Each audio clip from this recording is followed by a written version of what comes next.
We continue in our sermon series focusing on Summits of Hope, unpacking that theme week by week, and I'm grateful very much to Marvin, who beautifully shared last week on the subject of planning. Planning is our part in the process of hoping and receiving what we hope for, getting what we hope for. We started out talking about the importance of our desires in our hope. Then we looked at our dreams and our hope. Then we talked about our aims and how we make an aim, which is a kind of way of saying goal, but more meaningful than that. What are you aiming at? Because that's what you'll end up at. And then last week, of course, Marvin did planning. And so today we're going to look at the role destiny plays in receiving that which we hope for, the fact that we have a destiny. And so the first point today is to ask the question, what is destiny? And I can tell you that I know for sure what destiny is not. I know for sure that destiny is not what we think it is. It is not fate. Destiny is not the same thing as fate. Destiny does not mean that everything's planned for you, as if it's predestined, and that there is no free will. That's not what destiny means. Fate, on the other hand, has more of a nuanced nature to it that's different from destiny. Fate is something that is given to you, and perhaps you alone, and that you can't avoid or escape. Fate is a little bit different. Perhaps you're out of control. There's no one at the wheel, so to speak. The car is self-driving you. That's your fate. Destiny, however, is something we all participate in its creation and its realization. Destiny we participate in creating and receiving its manifestation, its consummation. And Cyrus was right this morning because destiny is related to the word for us in modern times, destination. And that's a really good way to think about destiny, is that destiny is standing and choosing to stand in a particular place. This is my destination, here. Or this will be my destination, there, in that particular place. The word destiny comes from a long line. It goes way back. It's an old word. And it comes through Latin and to us through German.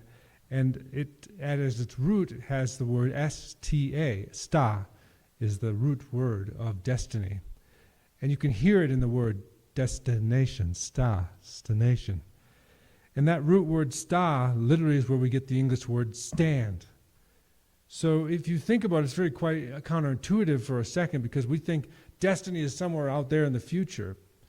But destiny actually is anywhere you stand and choose to stand for whatever you might be standing for.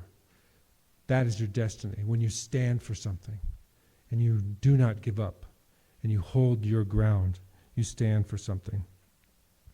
It is a really powerful idea that a place or a state of being is in our future and that we are a part of bringing it to completion.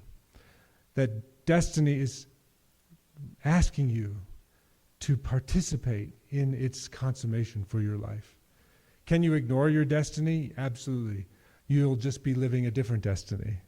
There's not just one destiny. There are many, many, many possible destinies for your life. And that's a really powerful thing to think about. I was reminded of this when I was looking through my pictures the other day. In 2021, my wife Marcia wanted to show me Telluride. I'd never been to Telluride before. And so we came to Telluride in early October, stayed at the Telluride Hotel for 2 nights.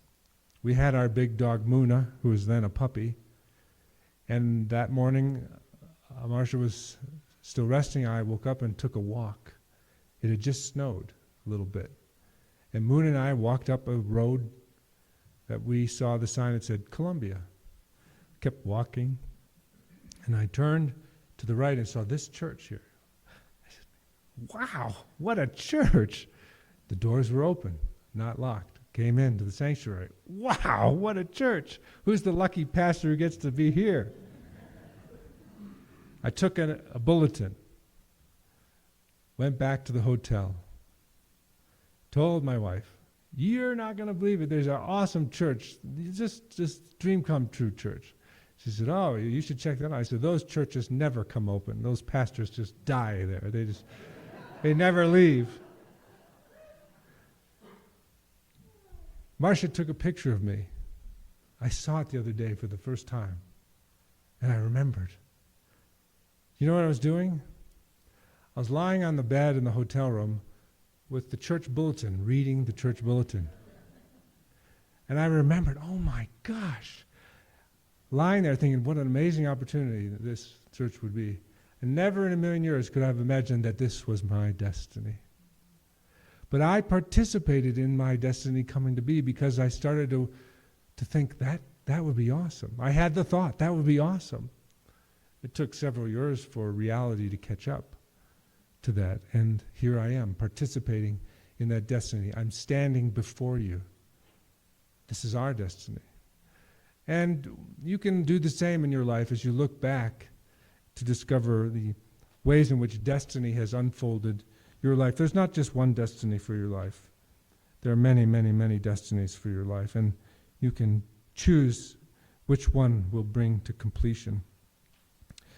I also think it's important to look at the scripture text from Ephesians and ponder the three different verbs that he uses to talk about the mystery of our participation in bringing about something that may or may not happen in the future. He uses these powerful words, and unfortunately they're translated into English as the word predestination, which is a terrible translation of this word, and it brings in all sorts of different associations. But the different words he uses here, destined, purposed, preordained, these three different words are very powerful, and they convey this sense that God is doing something for us and desires something for us, and that we can participate in it by saying yes, or we can participate in it by saying no.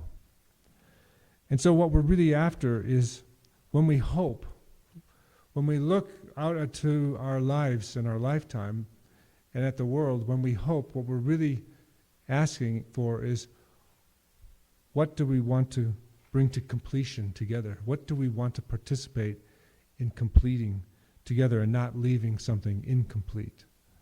And when we complete that, whatever it might be, a dream, a relationship, a job, a vacation, a hope, when we complete that, we have participated in bringing about our destination, our destiny.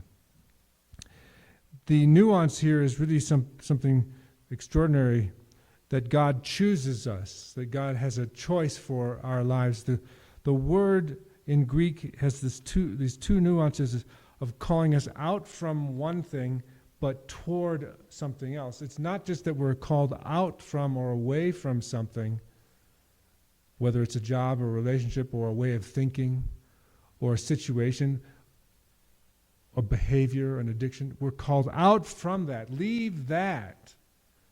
That's the first part, but also come toward something new, something different. Leave this, let go of that, and embrace this and go toward this and welcome this. It's the two hands of God's mercy in our lives, drawing us away from that which is no longer life-giving and calling us to that which we can't even begin to imagine. And that's what life is about, this dance of letting go, leaving, and arriving and waiting. It's also what happens at birth. We let go of the security of the womb, and we're called toward the light, into the birth canal, and out into the world. Leaving the womb, arriving into the world. It's what happens at death. We cannot die without letting go of that, calling out from life toward the inexplicable light of God in the future. This is the process that all of us are living, that this is what we are called toward, to let go of and to embrace something new. The word in verse 11, which is oftentimes translated as predestined, for God has predestined you, it's actually more nuanced than this idea that this is your destiny, predestined, you can't avoid it, you're fated to this. It's more open than that, and I want to try and convey the nuance of this word. The actual Greek word is porsthisthenes, which literally means for or toward a horizon. For or toward a horizon. And what this gets at is the sense that God has set the boundaries of our lives. God has set the table of our lives. And even better, I love this, God has set the stage for your life for you to play your part in whatever unfolds of the drama of your lifetime. The stage is set. The boundaries have been drawn, not the content of what will occur on the stage. God hasn't scripted every single second of your life, or every single second or every moment of anyone's life. That would be horrible. We would be machines. We wouldn't have freedom of will. And if that were the case, then God would be liable for all the horrendous things that have happened to human beings because God has predestined it. That's nonsense. God sets the table, sets the stage of our existence to say, hey, come on. Go live your life. Discover who you are and who you are yet to be. Have fun. Enjoy. And love me in the process and in delight in being yourself. The stage is set where the actors play their part. And that becomes the wonderful opportunity for each of us to discover what's our part to play on the boundary lines that have been set for our lifetime. We don't know what they will be when the bell will toll. We don't know what will come, but we know that we have been given this stage, these boundaries, to live our lives. I guess in the end, destiny doesn't just happen to you, it happens with you. Destiny doesn't just happen to you, it happens with you. We're participants in our destinies unfolding. I could have said no. I could have felt sorry for myself and say something like, oh, no church is going to want to hire me. I'm too weird, or something. I'm too old. They want younger people. They want young pastors, cool pastors.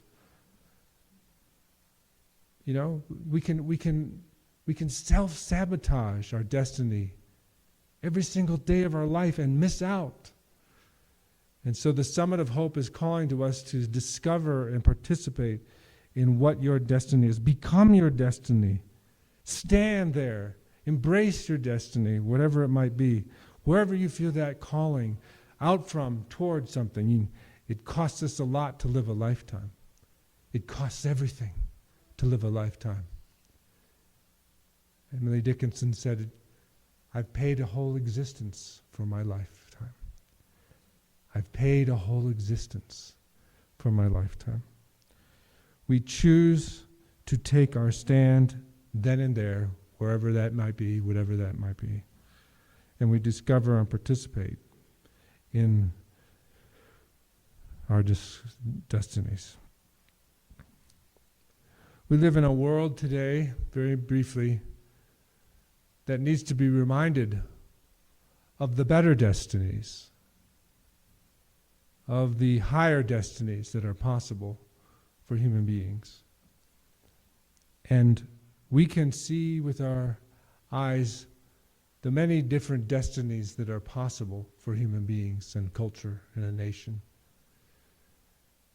And nations, cultures, eras don't just happen. They're not just dropping down from heaven.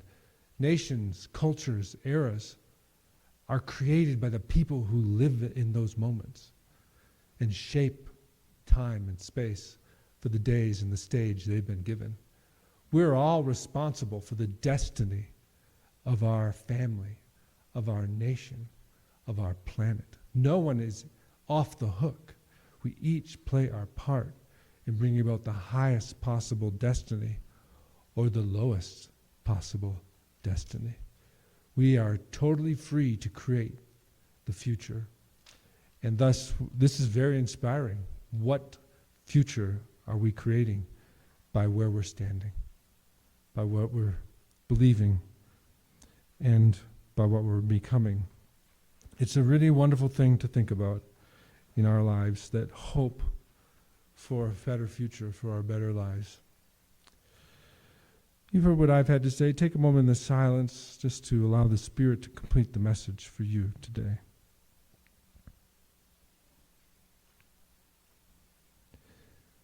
Amen. Let's stand and respond by singing our doxology together.